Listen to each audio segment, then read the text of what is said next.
The world was shocked to hear that Lisa Marie Presley died just days after attending the Golden Globes. With her went one of the last living connections to Elvis, but it turns out there was a heartbreaking detail to her last day. She was mostly known as the only child of Elvis Presley, but this wasn't always a good thing for Lisa Marie. Her life went through many tumultuous twists and turns, just like the king of rock and roll, but it was her shocking and tragic end that ultimately mirrored her father's story the most. Most people don't know how it feels to grow up with immense wealth. Even fewer can say that their father was a rock star. Lisa Marie could say both. Her parents were Elvis and Priscilla Presley.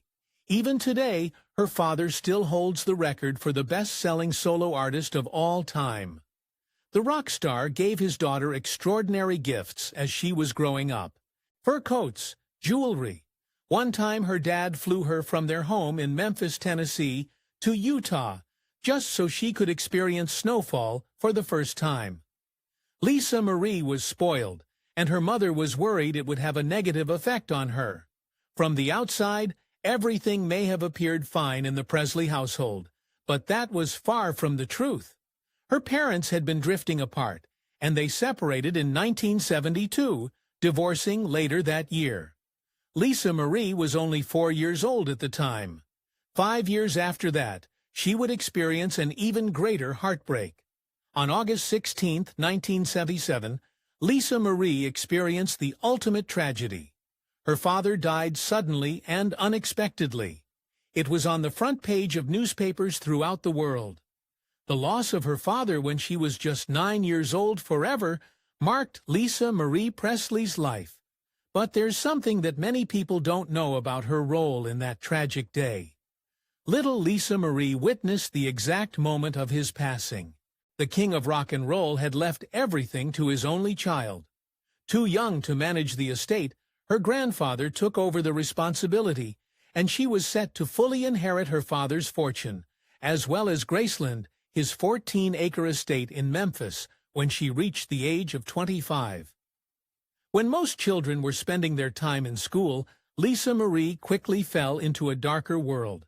The young heiress drowned her sorrows away in illicit substances, and this spiraled out of control and into an addiction. At the age of 17, she went to rehab, but there was a sinister side to her time in recovery. She attended the infamous Scientology Celebrity Center. In rehab, Lisa Marie found an unexpected surprise. She met someone who would have a large impact on her life. Danny Keough shared at least one trait in common with her father. He was a passionate musician. He may not have been nearly as famous as the late rock star, but that didn't matter to her. The pair were infatuated with each other, and just 2 years later, in 1988, the pair decided to take a huge leap. In a relatively private gathering, they married at the Church of Scientology in West Hollywood. Only 9 people attended, including Lisa Marie's mother. Just 1 year after their marriage, Lisa Marie gave birth to a daughter named Riley, and in 1992 welcomed a son named Ben. It turns out that too great a difference between status is a good enough reason for a divorce, and after 6 years of marriage, the couple decided to go their separate ways. After the turmoil of a failed marriage, some people might want to settle down for a bit, but not Lisa Marie. Even before she and Danny began divorce proceedings, the young heiress was getting acquainted with someone else, someone closer to her level of stardom, Michael Jackson, a.k.a. the King of Pop. Only 20 days after Lisa Marie divorced Danny, she shocked the world by marrying Michael. The celebration that ensued completely eclipsed her former marriage. They were both young, famous, and extremely wealthy, but unfortunately, that wasn't a recipe for a happy marriage. Getting married after dating for a few months is a little impulsive. It's no surprise that Lisa Marie quickly regretted her decision, but few know just how bad it really was for her. In fact, she referred to it as probably the biggest mistake of her life. Lisa Marie and Michael always seemed to disagree. She apparently wanted another child, but worried about having one with such a high-profile superstar. She reasoned that if they had a child, she'd lose the custody battle if they ever divorced. A strange dynamic also played out between the couple. Lisa Marie clearly had a lot of empathy, maybe a little too much. She loved taking care of others, especially her husband.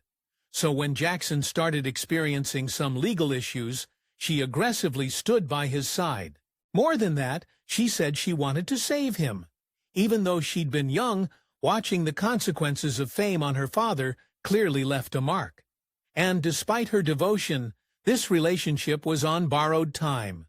The couple clearly loved each other, but there was something dark about their fascination.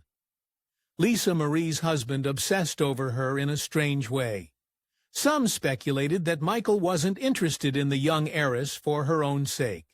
Rather, he loved the idea of her, that is, that she was the daughter of Elvis Presley, as if she was just a living piece of memorabilia. Although the marriage came to an end after 2 years, their relationship had a surprising development. Even though they separated, they kept in contact. Lisa Marie often talked to Jackson on the phone, and even sometimes traveled to stay with him. It's almost as if the breakup benefited their relationship. These sorts of amicable partings would characterize Lisa Marie's romantic life. However, she wasn't only interested in pursuing lovers. Many musicians charge into music at a very young age, but not so for Lisa Marie. At the age of 35, she recorded her first album, To Whom It May Concern. Critically, the album was a success, and she received praise for her writing and singing. If anything has been apparent throughout her life so far, it's that Lisa Marie was attracted to young musicians. She met John Ozaka, a musician from Hawaii, and it wasn't long before the two were engaged. Then it all went up in flames. They went to a party in L.A. hosted by the Ramones, and it was there that Lisa Marie met Nicolas Cage. The two reportedly got along very well. So well, in fact, that Lisa Marie canceled her 16-month-long engagement shortly after. It's no surprise that Lisa Marie started dating the Hollywood star. And soon after breaking off her engagement with John, she and Cage attended a Tom Jones concert together, publicly showing off their romance. Their relationship accelerated at a quick pace. Maybe too quick. In 2002, the daughter of Elvis and the Hollywood star tied the knot. Lisa Marie, it seems, wouldn't let 2 divorces stop her from finding true love. It's possible she truly invested herself into this marriage. But there was something strange about Nicolas Cage. He had an obsession that must have been distasteful to Lisa Marie, to say the least. The Academy Award-winning star may not have loved Lisa Marie for herself. He was known for his famous Elvis impressions, especially in his acting. With such a reverent attitude, maybe Lisa Marie began feeling more than a little creeped out. The couple were also known for their explosive fights. One time, when they were on a cruise, they got into an argument, and in a fit of anger, Cage took Lisa Marie's $65,000 diamond ring and hurled it into the ocean. That's certainly one way to end a marriage. Nicholas, however, regretted his temperamental behavior. Shortly after the ordeal, he tried to retrieve the lost ring, hiring a group of scuba divers to search for it. After a few months, the couple realized they'd made a big mistake. They had only married in August 2002 and had filed for divorce by November. Lisa Marie spent a few years as a single woman, but the loneliness wore on her.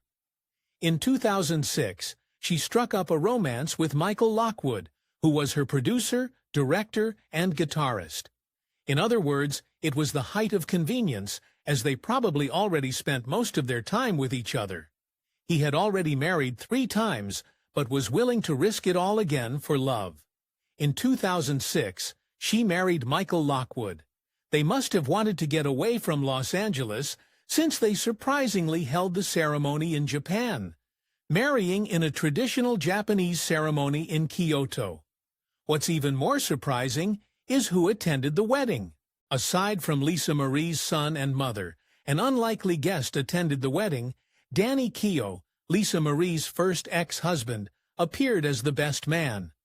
In 2008, Lisa Marie gave birth again, this time to twins. She was now a mother to 3 girls and 1 boy through 2 marriages. The couple lived happily ever after, at least for a while.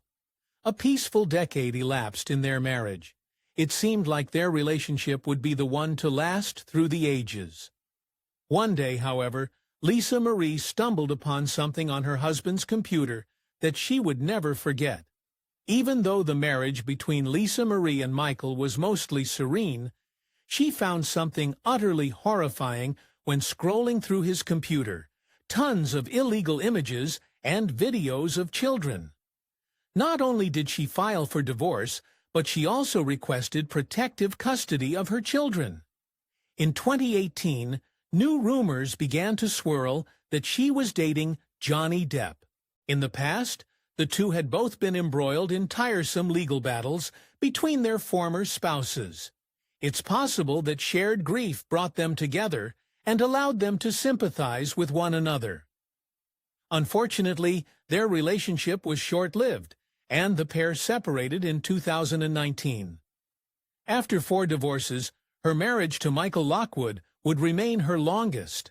Nonetheless, a tragedy far bigger than a marital one awaited her. In 2020, Lisa Marie received news that her son Ben had taken his own life. He was her only son, and the grief left her inconsolable. It even caused her to do something she never thought she would. Struggling to bear the pain alone, she moved back in with Danny Keough, her first husband, so that they could grieve together. Lisa Marie had lost her son, but that wasn't all she lost. By 2015, the Presley estate was falling apart. Astonished at how far her assets had fallen, she fired Barry Siegel, who managed her finances at the time.